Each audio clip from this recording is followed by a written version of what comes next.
Introductions. I'm Paula.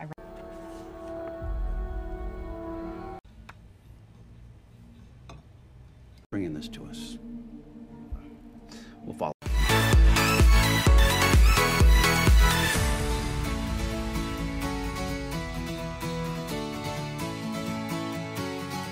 Film kali ini berjudul Danger on Party Island. Dirilis tahun 2024, disutradarai oleh Danny J. Boyle.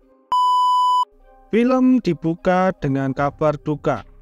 Adik dari pemeran utama yang bernama Mel ditemukan tewas di pulau tempat ia sedang liburan. Mel merupakan seorang pengacara.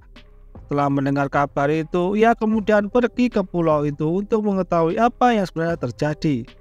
Nama adik Mel adalah Georgia. Setelah sampai, ia langsung melihat jenazah Georgia didampingi oleh detektif Alex. Alex memberi dompet yang ditemukan di dekat jenazah korban. Setelah dicek oleh Mel, benar itu milik adiknya karena ada KTP milik Georgia. Mel juga mengatakan kalau ia mengenali jenazah itu dari tatonya, yang saat masih SMA diminta untuk dihapus oleh Mel, namun Georgia tidak pernah menghapusnya. Alex mengatakan kalau ia jatuh dari tebing, mungkin efek dari obat-obatan. Namun Mel menyangkal karena adanya tidak akan seperti itu. Ia juga tidak minum-minum. Mel menyadari ada tato baru yang belum pernah ia lihat. Saat akan pergi dari kantor polisi, Mel melihat beberapa poster tentang gadis-gadis yang hilang. Setelah itu, Mel menghubungi ibunya memberitahu kabar duka itu. Ibunya bersedih. Mel menjelaskan kalau ia masih curiga dengan kematian adiknya itu.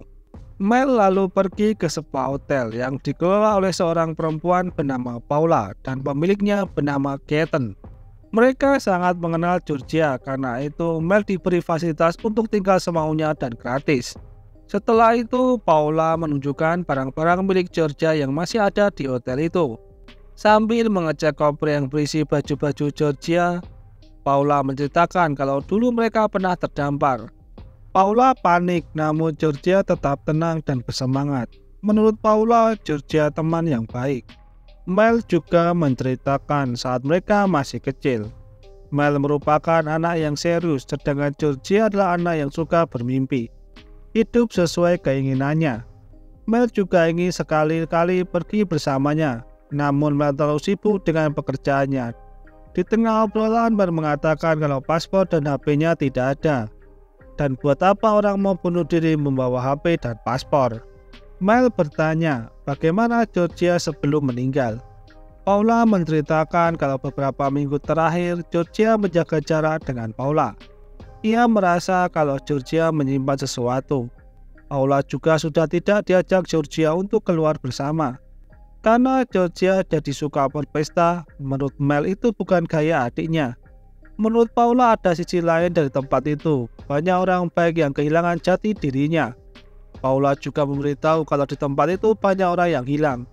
Dan ia berharap Georgia menjadi yang terakhir. Hari berikutnya, Mel melihat sosial media milik Georgia. Ia lalu melihat postingan Georgia bersama dengan temannya yang bernama Frankie. Dan hal itu membuat Mel berpikir sesuatu. Malam harinya, Mel memutuskan untuk jalan-jalan, sampai ia curiga ada yang mengikutinya. Mel berusaha berjalan cepat dan laki-laki itu terus mengikuti Mel. Sampai Mel masuk ke sebuah bar. Di bar itu Mel tidak diikuti lagi, dan bertemu dengan pemilik bar yang bernama Jeffer. Karena bar lagi sepi, Jeffer meminta izin untuk menemani Mel minum dan Mel mengiyakannya. Dari perbincangan mereka, Jeffer merupakan teman Georgia. Georgia sering ke bar itu. Mel bertanya apa Georgia bertingkah aneh sebelum meninggal. Jeffer menjawab kalau ia sudah lama tidak melihat Georgia. Dan Jeffer berpikir Georgia pergi dari kota itu. Ia merasa kalau bukan gaya Georgia melompat diri dari tebing. Hari berikutnya di sore hari, Mel mendatangi seseorang yang sedang duduk di tepi pantai yang bernama Kaya. Mel menceritakan tentang kematian adiknya, lalu bertanya, apa kamu melihatnya? Kaya menjawab kalau ia melihat orang-orang membawanya dari pantai. Mel kembali bertanya, apa ada orang yang melihatnya? Kaya menjawab tidak. Biasanya orang yang terjun dari tebing itu berkelompok. Jadi aku rasa ada yang melihatnya atau memang ingin bunuh diri. Kaya memberitahu kalau Georgia memakai pakaian renang saat ditemukan. Tapi Mel mengatakan kalau mereka menemukan dompetnya. Kaya lalu menceritakan kalau menurut warga lokal pantai itu berhantu. Namun menurut Kaya ada yang disembunyikan oleh warga lokal. Mendengar itu Mel mengucapkan terima kasih kemudian pergi. Hari berikutnya Mel duduk-duduk di lobi sambil melihat-lihat berita tentang pulau itu. Tak lama datang Paula menghampirinya, memintanya untuk istirahat sejenak dari pekerjaan. Ia juga bertanya apa yang dilakukan malam tadi. Mel menjawab hanya minum bir di Good Vibes Beach. Mendengar itu, Paula yang tahu tentang Jeffer mengatakan kalau Jeffer kurang baik karena memiliki pekerjaan sampingan yang ilegal. Paula lalu mengajak Mel untuk datang ke tempat penggalangan dana untuk pusat krisis. Setelah selesai bersiap-siap, Mel dan Paula datang ke tempat itu. Mel yang kurang pede dengan pakaiannya meminta pendapat Paula. Paula mengatakan kalau pakaiannya sudah bagus. Agar lebih bagus, Paula meminjamkan kalung miliknya. Setelah itu mereka menikmati acaranya. Singkat cerita, saat Mel keluar dari toilet, ia melihat brosur dengan logo yang sama dengan tato Georgia yang baru. Mel mengambil brosur lalu bertanya kepada Paula tentang brosur itu. Paula tidak menjelaskan secara detail, hanya mengatakan kalau hal ini sangat janggal. Mel yang merasa merusak suasana memutuskan untuk pulang. Saat baru turun dari taksi, hampir saja ia tertabrak mobil. Hal itu membuatnya panik dan mulai cemas. Hari berikutnya, Mel datang ke kantor polisi untuk mengetahui hasil otopsi. Alex mengatakan kalau kesimpulannya adalah merupakan kecelakaan. Mendengar itu, Mel terlihat kecewa. Alex juga memberitahu dari sumber yang tidak diketahui mengatakan kalau ada yang melihat pelompat tebing jam 1 pagi. Beberapa hari sebelum kerja ditemukan. Mel menimpali berarti ada kemungkinan orang lain mendorongnya. Alex menjawab mungkin, namun polisi belum menemukan tujuan melakukannya. Mel lalu memberikan brosur yang ia temukan kepada Alex. Alex mengatakan kalau mereka akan menyelidikinya. Mel juga melaporkan kalau dirinya diikuti seseorang dan hampir ditabrak di luar hotel. Alex mengatakan kalau para polisi banyak mengalami masalah dengan pengemudi mabuk. Ia juga akan melihat rekaman CCTV dari hotel. Alex lalu meminta untuk Mel membawa adiknya pulang agar bisa menjalani masa berkabung dengan tenang. Setelah itu, Mel menghubungi ibunya memberitahu kalau tidak ada yang tahu bersama siapa Georgia sebelum meninggal. Ia mengatakan kalau adiknya memiliki teman yang kerja di sebuah bar. Dan menurut ibunya itu bukan tempat yang biasa dikunjungi oleh Georgia. Mel juga meminta untuk melakukan otopsi sendiri, namun ibunya kurang setuju. Karena Mel masih merasa janggal, ia ingin mencari kebenarannya. Mel kemudian membeli HP baru untuk menghubungi nomor yang ada di brosur itu. Saat sedang duduk mengecek HP, Mel merasa ada yang mengawasinya. Karena takut, Mel lalu pergi, dan pria itu masih mengikutinya sampai akhirnya Mel ditemukan. Dan ternyata laki-laki itu adalah Jeffers, lalu mengajak minum bersama. Mel bercerita kalau polisi berusaha memintanya untuk pulang dan merasa ada yang menghalangi Mel untuk menemukan kebenaran dari kematian adiknya. Jeffers menceritakan saat terakhir ketemu Georgia, waktu itu mereka berencana untuk pergi bersama, mengikuti lokakarya. Namun hari berikutnya Georgia hilang, tidak ada kabar. Setelah itu Jeffers melihatnya di kapal pesiar. Mel juga menanyakan soal usaha sampingan yang dimiliki oleh Jeffers. Jeffers menceritakan kalau usahanya adalah memborong barang dari pulau utama lalu dijual dengan harga murah untuk warga lokal. Setelah itu, Mel melihatkan logo yang ia temukan di brosur yang menurut Jeffers lambang itu bernama Ananta. Setelah Mel menghubungi nomor itu, diminta untuk kirim foto dirinya. Nomor itu merekrut orang untuk membuka usaha, namun Mel belum mengirimkan fotonya. Singkat cerita, saat Mel berjalan ke hotel, ia bertemu dengan Kaya yang sedang jualan gelang tali. Setelah membeli gelang itu, Mel melihat poster Faye yang dinyatakan hilang. Mel bertanya apakah Kaya kenal dengan Faye. Kaya mengatakan kalau semua orang di tempat itu saling kenal. Mel juga memperlihatkan foto saat bersama dengan Georgia. Kaya memberitahu kalau Faye bekerja sebagai penari. Mel bertanya soal teman dekat Faye. Faye menjawab mungkin orang-orang mesum, karena di tempat ia bekerja bukan ramah keluarga. Dan Faye sudah menghilang lebih dari 1 bulan yang lalu. Setelah itu Mel melihat kembali foto Faye bersama adiknya dan ditemukan tato yang sama dengan Faye. Melihat itu, Mel lalu membuat sebuah video yang berisi tentang kematian adiknya dan hilangnya Faye. Memiliki tato Ananta dan bila ada informasi tentang hal itu diminta menghubunginya. Malam harinya Mel mendatangi tempat Faye bekerja untuk mencari informasi tentangnya. Namun oleh pegawai klub tidak digubris dan langsung menutup pintunya. Saat Mel duduk, ia mendapat pesan suara yang berisi kalau bertemu Georgia saat Lokakarya meditasi. Ia menceritakan kalau Georgia mengikuti kelompok spiritual di hutan yang dikelola oleh dukun setempat, yang terasa seperti kultus. Di sisi lain, Mel seperti ada yang mengawasi dan memutuskan untuk pergi dari tempat itu. Pesan itu juga menunjukkan sebuah lokasi. Mel coba datang ke lokasi yang diberitahukan. Saat memasuki hutan, tiba-tiba Mel dikejar oleh beberapa orang dan berusaha kabur keluar dari hutan itu. Setelah sampai hotel, Mel menghubungi Alex namun tidak aktif. Setelah itu banyak pesan masuk yang mengaku kenal dengan Faye. Salah satu pesan itu juga ada dari seorang ibu yang anaknya bunuh diri di Vanke 6 bulan yang lalu. Ditemukan tergantung di hutan dan memiliki tato yang sama. Dan ibu itu merasa ada yang janggal. Setelah mendengar hal itu, Mel memutuskan untuk mengirim fotonya agar bisa masuk ke organisasi itu. Pagi harinya, Mel pergi ke kantor polisi dan melihat Paula keluar dari kantor polisi, namun tidak melihat Mel. Mel bertemu dengan Alex lalu menceritakan kalau semalam ada yang mengirimkan pesan palsu yang membuatnya hampir dibunuh. Alex mengatakan kalau warga lokal sering melakukan hal seperti itu.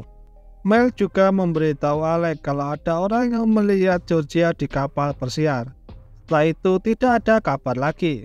Setelah dari kantor polisi, Mel yang sedang berada di tempat makan dihubungi oleh ibunya. Memberitahu kalau Georgia masih hidup dari video di sosial medianya. Mendengar itu, Mel sangat terkejut lalu membuka sosmed dan melihat video itu, yang berisi kalau dirinya baik-baik saja dan sedang berada di kapal pesiar. Sekalian pamitan tidak akan muncul di sosmed untuk sementara waktu. Setelah itu, Mel kembali mendatangi Alex memperlihatkan video itu. Dan Alex menganggap itu kabar yang bagus. Mel lalu bertanya siapa mayat itu, kenapa ada tato mirip dengan adiknya. Ditemukan juga dompet di dekat mayat itu. Alex dengan santai mengatakan kalau dompet bisa saja hilang, kalau tato Georgia tidak terlalu rumit, hal itu bisa ditiru oleh siapapun.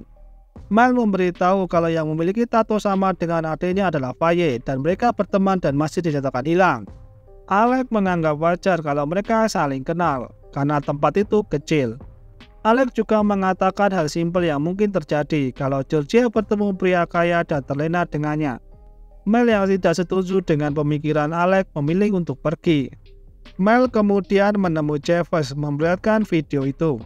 Jeffers mengatakan kalau ia tidak begitu yakin kapal pesiar yang sama dengan yang dilihat olehnya. Mel bertanya di mana Jeffers saat itu. Jeffers memberitahu kalau ada di dermaga Westside. Mel mengatakan kalau ia tidak bisa pergi sebelum tahu Georgia aman. Jeffers mengatakan kalau target selanjutnya adalah Mel. Mel menanggapinya kalau begitu ia harus bersiap-siap. Saat Mel sedang jalan-jalan di pantai, ia dihubungi ibunya, mengatakan kalau menurut saudaranya menghilang lalu muncul lagi itu dianggap sebagai tren. Selagi Mel teleponan, ada pria yang terus memperhatikannya. Hal itu membuat Mel takut dan bergegas kembali ke hotel. Saat di hotel, ia bertemu dengan Sarah, salah satu pegawai hotel itu, memberitahu kalau Paula mengajaknya minum bersama. Selain itu, ia juga menunjukkan poster kaya yang hilang sejak kemarin. Sarah juga mengatakan kalau besok ia sudah pindah tempat kerja dan berangkat besok siang hari dari pelabuhan Westside. Tak lama datang Paula yang langsung mengajak Mel. Mereka minum bersama untuk merayakan Georgia yang masih hidup. Ketika sedang berbincang-bincang, Paula dihubungi oleh Georgia yang langsung diberikan kepada Mel. Mel memberitahu kalau ia sedang di Vanke. Georgia menggunakan telepon milik rekannya dan mengatakan kepada Mel titip salam buat Charlie dan meminta Mel untuk segera pulang. Saat Mel bertanya di mana Georgia, Georgia menjawab kalau dirinya sedang di laut. Setelah itu telepon ditutup dan maksud dari Charlie adalah kode saat mereka masih kecil ketika ada sesuatu tapi tidak bisa diberitahu. Mendengar itu Mel menjadi seperti kurang sehat dan memutuskan untuk kembali ke kamarnya. Saat di kamar tiba-tiba ada orang bertopeng masuk coba untuk menyerang Mel. Namun Mel terbangun melakukan perlawanan sempat memukul pria itu dengan gelas. Kemudian pergi ke bar Jeffer, namun bar itu terkunci. Mel menghubunginya lalu Jeffer meminta untuk Mel datang ke kapal miliknya. Saat di kapal, Jeffer menceritakan kalau dirinya diserang oleh orang bertopeng dan barnya diacak-acak, serta diancam untuk tidak lapor polisi. Mel juga mengatakan kalau dirinya juga diserang pria bertopeng. Mendengar itu, Jeffer meminta untuk Mel berhenti mencari kebenaran tentang Georgia dan lebih baik pulang. Tampaknya mulai tumbuh benih-benih rasa dalam hati mereka berdua. Pagi harinya, Mel lalu pergi ke pelabuhan Wayside untuk menemui Sarah.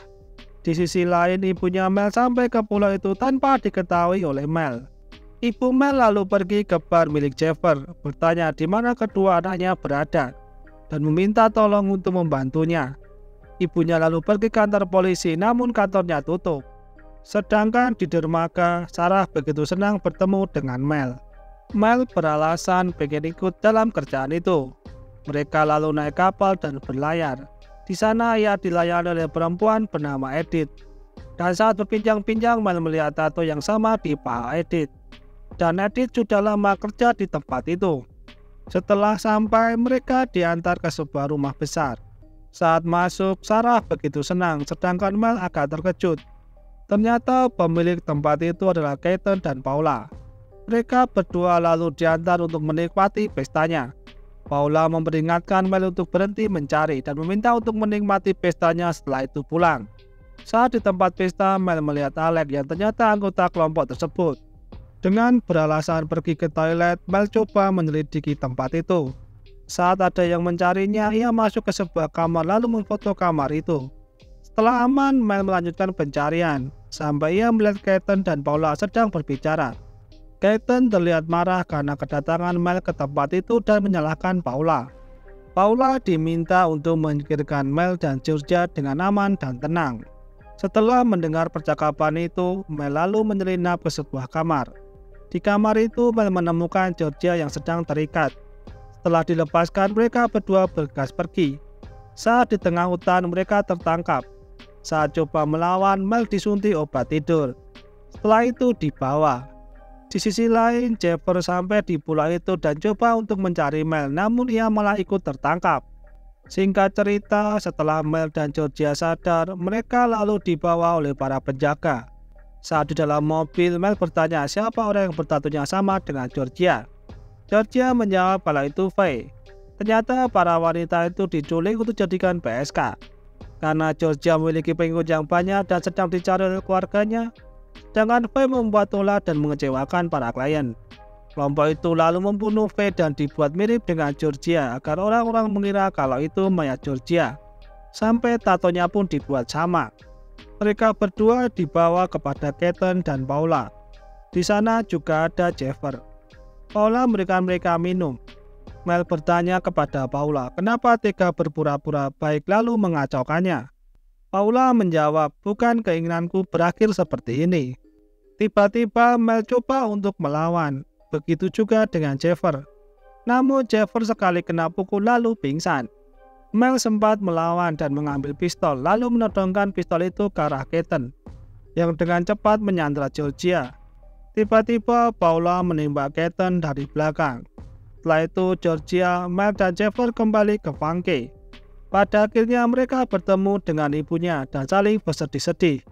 Cerita pun usai.